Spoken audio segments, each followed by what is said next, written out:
All right, welcome back, True Seeker. This video is dedicated to all of the first-time parents, something that I recently became almost 4 months ago. And I know we got a young member in this community who's anticipating the birth of their first child. So I'm going to dedicate this video to that person specifically. And that young man's name is Mason. And I just wanted to share some tips that we've picked up becoming first-time parents. And I think one is a tip that could help out a lot of people right now, as expensive as things are. And I can't figure out why all this dinging is going on. I don't have my navigator. What is all the dinging about? If you guys hear that dinging, I apologize. I'm driving and something's dinging. I don't know what it is. But there's a website out there, Temu, and it is a Chinese website. I was skeptical about this website because it seemed too good to be true.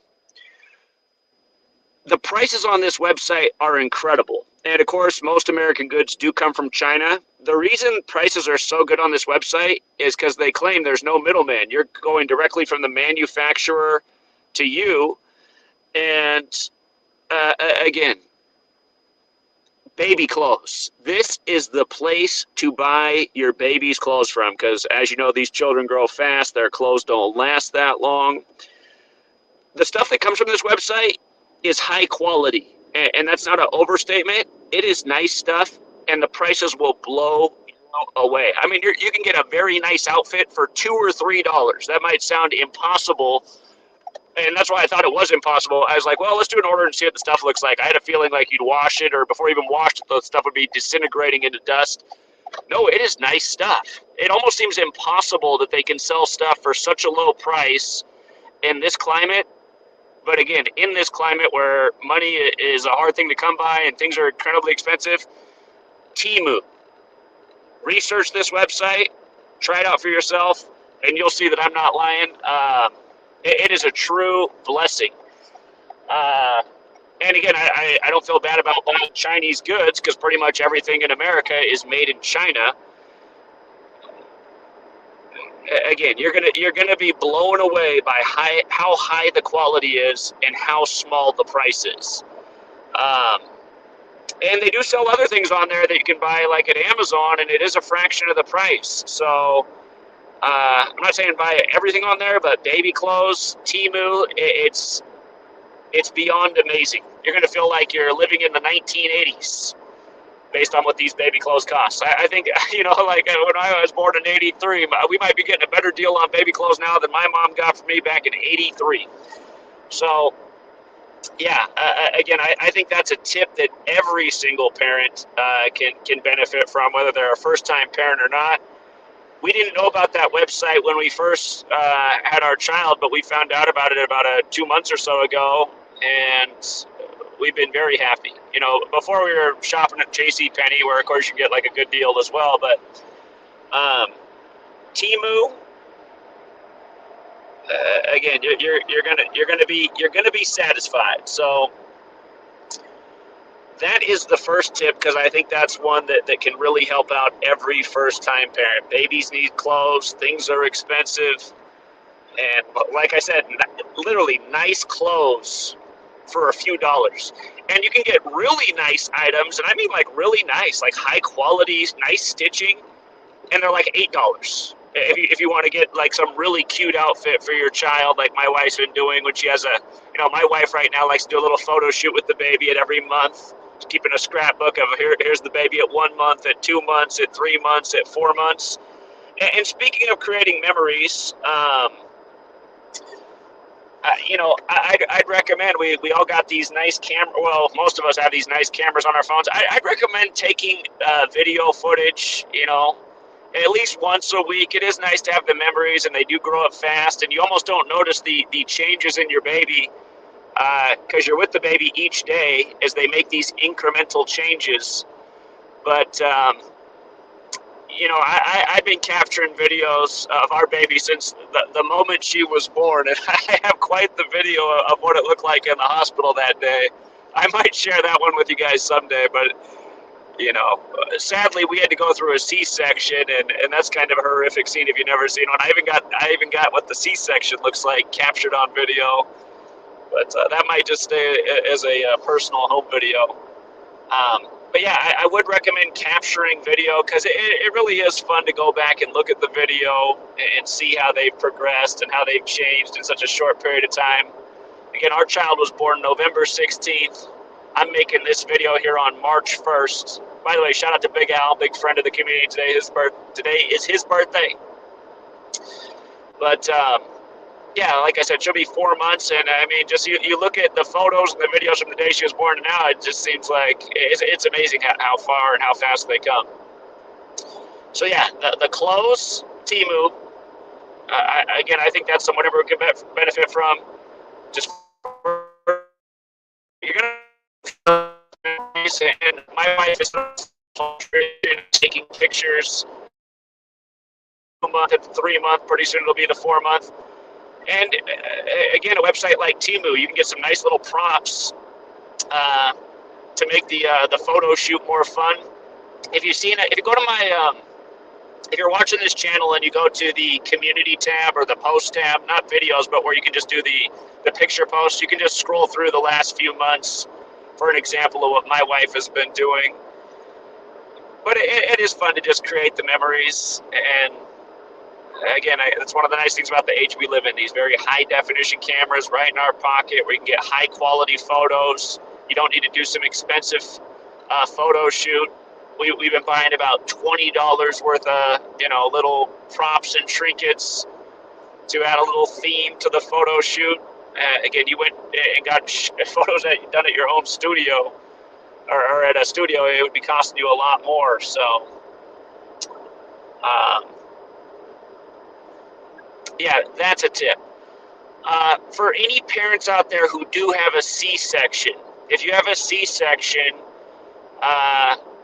mother is a lot less likely to produce breast milk right away. That's a downside of a C-section. It's not as natural, so the body doesn't know to start churning out the milk.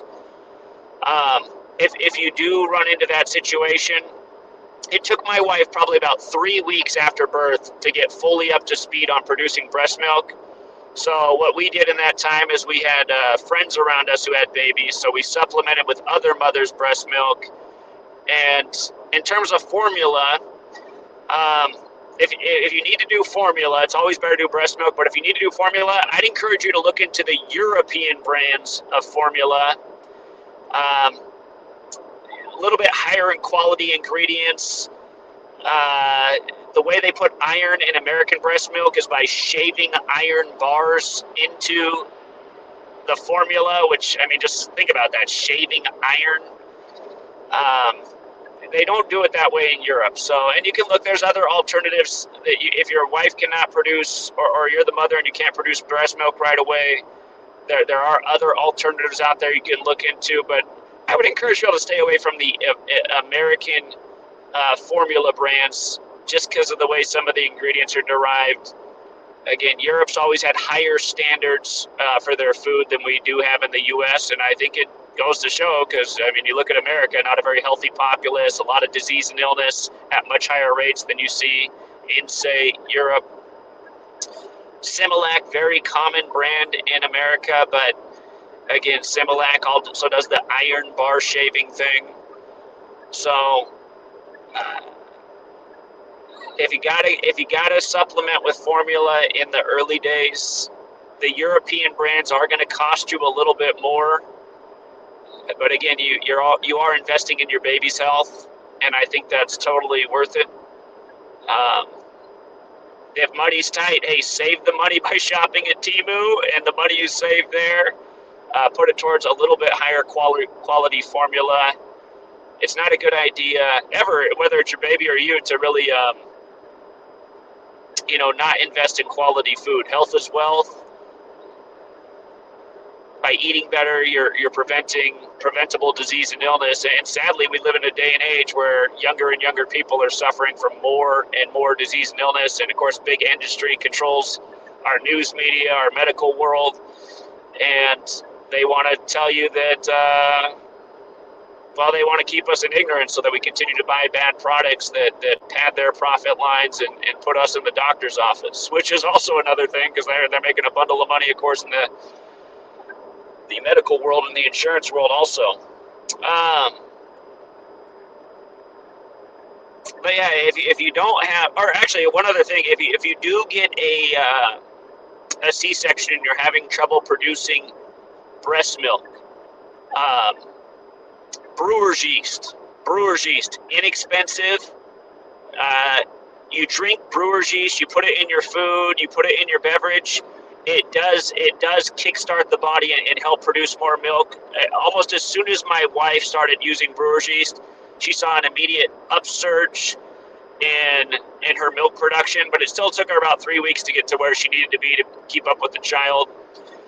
Um, there's all kinds of different things they sell in the store. We pretty much were doing everything we could to get you know, the max supply or the optimal supply. So we did the brewer's yeast, we did the lactation cookies. If you go to any, I can't think of the word, but the section in any store for mothers, there's a type of tea they sell there that's a little bit expensive. It's a little bit on the steep end. We were doing all of that, and I'm just saying it took us 3 weeks after birth to get to where she needed to be to feed the child and not have a hungry baby, and so we could just put away the formula.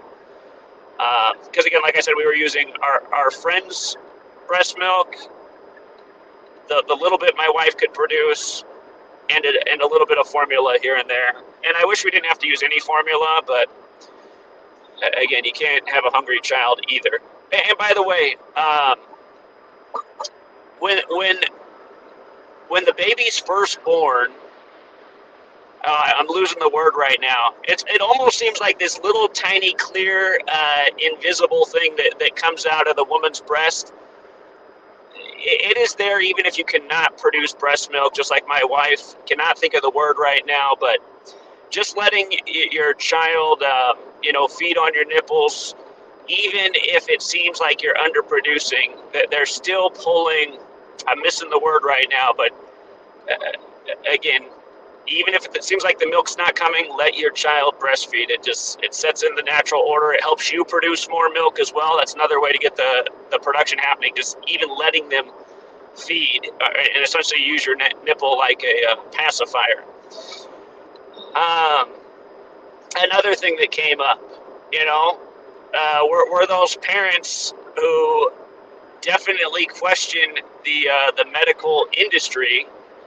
And again, we look at the medical world and they have no answers for almost anything going on in the world with children, with SIDS and turbo cancers and autism. They got no explanation for any of it, but somehow they're 1,000,000% convinced it doesn't have, none of these things have anything to do with how rapidly the jab schedule has increased. To me, that seems like a total load of BS and a major medical cover-up. You might disagree, but we chose to not give our baby any jabs, and the doctors were not happy about that. We had at least 3 or 4 different doctors come in and try and scare us into giving jabs. Our baby was born in the winter time. Well, I guess technically late fall, almost winter. But the final doctor came in and said something like this to me. He said, there's a major RSV outbreak right now, and if your child gets this, they could die or definitely end up in here on the hospital on a respirator. This is something at the very least you want to get right now. And again, I pointed out to him, I said, listen, I hear what you're saying, but there's all these extra preservatives and ingredients, and again, I just know something's going on in the world, and you guys don't have an explanation for what it is. You say it's not this, but you don't know what it is. I said, I think we're just going to take our chances. I stay healthy. My wife stays healthy. We eat well. We supplement. We make sure we get enough vitamin D, C, B. By the way, if you do take vitamin D, you should always take a vitamin D that's mixed with a K2. Otherwise, your body can't absorb the D as it needs to. It's just a tip for everybody, but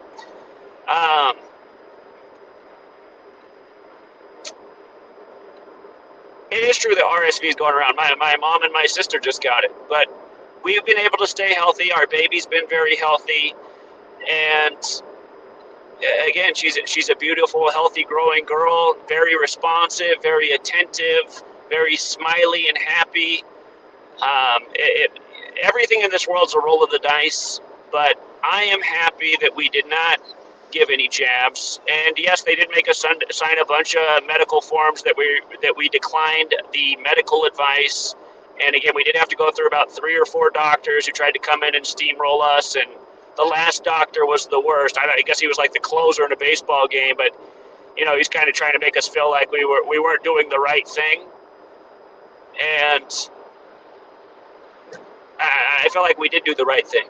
And in the future, when baby is older, that there might be some shots that are warranted. That remains to be seen. It all depends on what's going on in the world and what the latest information is. But that's also from my research that if you are going to give your baby shots, you should wait until they're older, when their body is more developed and better able to sustain that powerful medicine going in. And keep in mind, part of my background is I used to be a manager at a children's home that was for autistic children. So I got to meet a lot of parents who all had the same story about the old MMR, and how after they got that MMR shot, that's when their children changed and became unresponsive and treated the parents like they were strangers. Again, it's a common story. So that's why I say you look at the actual evidence that's out there, no matter what the medical world tries to decline, it seems like there is something to all the new, more modern problems with children and what's going on with the major uptake in jabs. So yeah, if you feel like us, I would encourage you to stand your ground, because you probably will have to go through the same thing. Doctors come in, berate you, make you feel inadequate, bad, like you're making a poor decision, like you're putting your baby's life in jeopardy. That was the other one they grilled us on. The other one they grilled us on was vitamin K. They really wanted us to get the vitamin K shot. And again, if you look into vitamin K, they'll say your baby is in danger in the first 10 days if it doesn't have a vitamin K shot, because if something happened that made the baby bleed, they don't have the K in their body that serves as the clotting agent to stop the bleeding, so the baby could bleed out. From what I understand, if you have a traumatic birth, you probably should get the vitamin K shot, because in traumatic birth, there's a good chance of some kind of internal bleeding from the trauma. That's probably where vitamin K would be worth the risk. But if you don't have a traumatic birth, which most births are not, again, unless you're planning on slicing your baby with knives or passing around like a football and getting a bloody gush, most of them are going to be very careful with their child, and it's probably not going to be bleeding. So if you can protect your baby and take care of it for the first 10 days, which I think almost every parent can do, again, also not really necessary. And it's not like vitamin K is bad. It's just look at all the other ingredients in there. Look at all the preservative ingredients. So yeah, we so far our baby hasn't had a shot. She's been very healthy.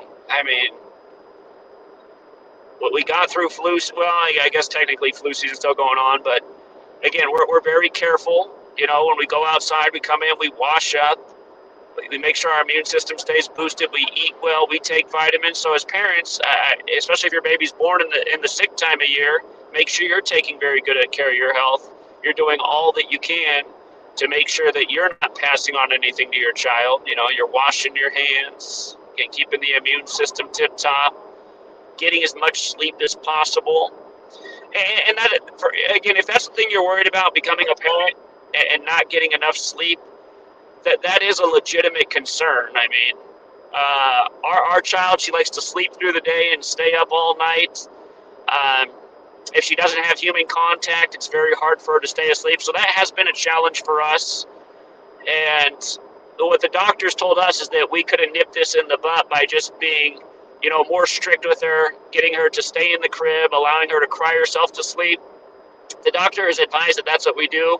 As parents, we don't want that, though. We don't want to be putting our child in a separate area and letting her cry herself to sleep. It doesn't seem humane to me. Maybe we're wrong. What we've done is we have a little like baby mattress for the child. It's got edges around it, And we put that right in the bed between, mom and dad.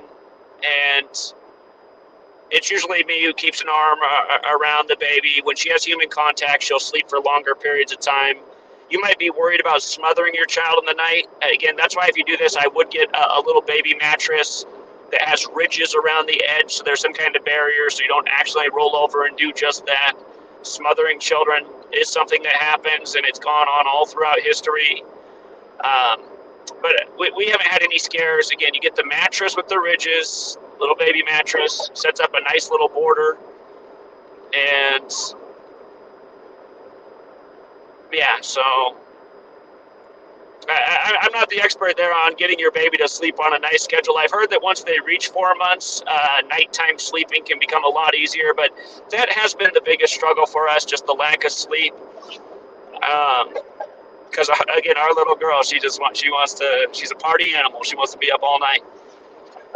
But even still, it's manageable. As human beings, we're adaptable. We have adrenaline. Of course, when you get more sleep, your immune system's higher. We've just been doing everything we can to keep our immune system in as good a shape as possible. Like I said, making sure we take good, high-quality vitamins, keeping the vitamin D level. By the way, the average American is very sufficient in vitamin D, and that's so important to your immune system.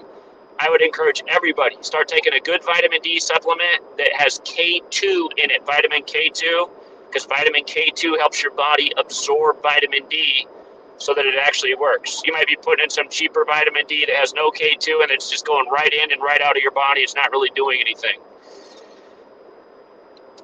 But yeah, sleep has been the most challenging thing. I think the record for us in the first going on close to 4 months is the longest she's ever slept through the night was 5 hours. I think that's happened 2 different times. Our baby usually sleeps 1 to 2 hours at a time. We try to switch out and help the other parent get longer rest. Like sometimes I'll be on the bottle feeding duty at night so mom can get a better night's sleep. Sometimes she'll be doing a lot of the breastfeeding in the night so I can sleep more. But yeah, if you do have 2 parents there, you should collaborate as parents to make it as manageable as possible, the lack of sleep and the sleep disturbance schedule. Because it really is the great challenge. Also key about diaper changes. Probably 2 hours per diaper is optimal. Sometimes your diaper will last 30 seconds because it'll be right after you change. They have a big blowout. You're cleaning them up, you're wiping them. Sometimes you stimulate their little booty, and then next thing you know, you just got the diaper on, and here comes a big blast. So that will happen, but when that doesn't happen, probably diaper schedule's probably about every 2 hours. I wouldn't go much longer than 3 hours. We haven't had to put any creams on our baby. There's been no diaper rash. And again, it's just about good hygiene, making sure that the diaper's not on too long, cleaning up. One thing to make sure is babies have a lot of folds in their skin. When you take off the diaper, they have a big blowout. Make sure you're pulling back those little folds in their skin and cleaning in there because that's where the doo-doo likes to get in. If you do open up and baby's butt looks a little extra red or somewhere else because the doo-doo was in there too long, if you just clean it up and you keep it clean, the skin will go right back to normal very fast. But if you're not keeping up, that's when you're going to have the rash. But yeah, we haven't had to put any cream on our baby. Just by keeping up maintenance. And then another thing is some babies, you'll see they have like red spotting all over their face. The reason why is because it's their slobber. If you're not cleaning the slobber off their face, it's going to cause their skin to break out. And if once they start having toys and slobbering all over their toy, you're going to have more little rashes here and there. But again, if you just clean it up, and all it takes is water. Just water. You don't need to scrub hard. Just wipe it off. The rash will clear up in no time. But yeah, we've had very minimal face blemishes and rash also. And again, it's good hygiene. I know we have a neighbor with a baby, and I'm not trying to be rude. I don't think they watch my channel, but their baby's just always got rash all over the face, and I know it's just because they're not like doing a good job keeping the baby's face clean. It's really not that hard. You just got a little water on the towel and give it a nice little wipe down, and you are good to go. Um,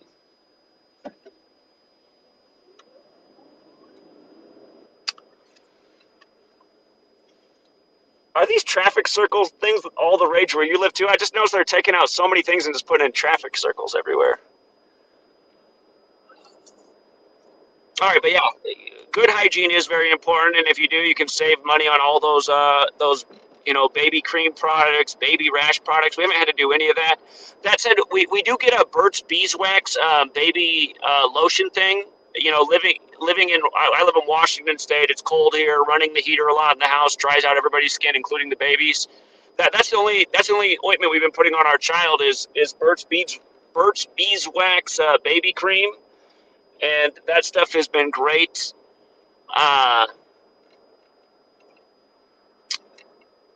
Trying to, let's see, my destination's up here. Driving somewhere I haven't been to before. But yeah, that's the only thing we've had to put on our baby. Burt's Beeswax baby cream lotion, and we just put that on her face because her skin gets dry from the heater running all the time. I'm pretty sure once spring comes around and we don't have to run the heater, that's going to sort itself out. So yeah, that's the only type of cream we've had to use. And yeah, I just think that's a good thing to minimize having to put all these different products on, because you just never know. A lot of the weird ingredients in these products might be helping out with one thing, but then causing another problem. For now, I think those are all my top little pieces of advice for first-time parents. And again, just whatever your fears are, you'll get over them. And my biggest concern was, again, the lack of sleep we might get, and it was warranted, but I guess just the joy of being a parent, just it overcomes everything else. I'm not mad. I sleep a fraction of what I used to. I've been able to maintain my life and keep up with work, and nothing's really changed in my productivity level. Maybe you get less sleep. It probably does take a toll in some way or another, age a little bit. And by the way, that's probably why it's better to have babies when you're younger. Like, I'll be one of these grandpa dads. I had my first child at age 41. My wife's a little bit younger than me, but I'm a bit older. If I could do it over again, when I was about half this age, I used to have an ex who wanted to get married and have children. And sometimes I look back and say, maybe that's what I should have done. But everything's working out great. And yeah, children really are they really are a joy. They really do just make, they make life feel extra special. So I would highly advise everybody in their lifetime to have at least one child. When I was younger, I wasn't sure I wanted to bring children in this world because of everything that's wrong with it. But like I always say, if you're going to make the world a better place, you're going to need good people raising good children, and that's what my wife and I intend to do. And we feel very blessed with our daughter so far.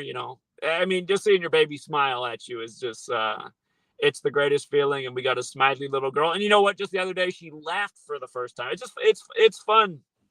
It's fun just seeing the development and the new behaviors, and when they first learn to grip your little hand. I forget how long ago that was now. It was probably 2 months ago where she started grabbing things. Probably around month old, she started grabbing your fingers, and just her grip gets stronger and stronger each day. But the other day, just for the first time ever, a little laugh came out. And so far that's only happened one time, but it was like, oh wow, look at that, a laugh. Amazing. So pretty soon that'll become a routine occurrence. But yeah, it is a lot of fun. And again, I mean, if I could just say like one thing is the greatest thing in the world, it really is just looking at your baby smile. So yeah, I think those are my tips for first-time parents. And again, check out that Temu website. And off the top of my head, if you're asking me for the spelling on that, if you just search, it's 4 letters. I think it's Timu. It might be Temu. It's something like that. You'll find it. It'll be the one where the prices just seem unreal, and you'll have the exact assumption like, oh, this stuff has to be just trash. But it's not. It's not. It'll blow you away how nice the quality is. So all right, we'll leave it there for now, Truth Seeker. And to all the first-time parents out there, enjoy the journey. We're enjoying the journey right now. And if I think of any other good tips, I might do a follow-up to this video. So till next time, truth seekers, have a good rest of your day.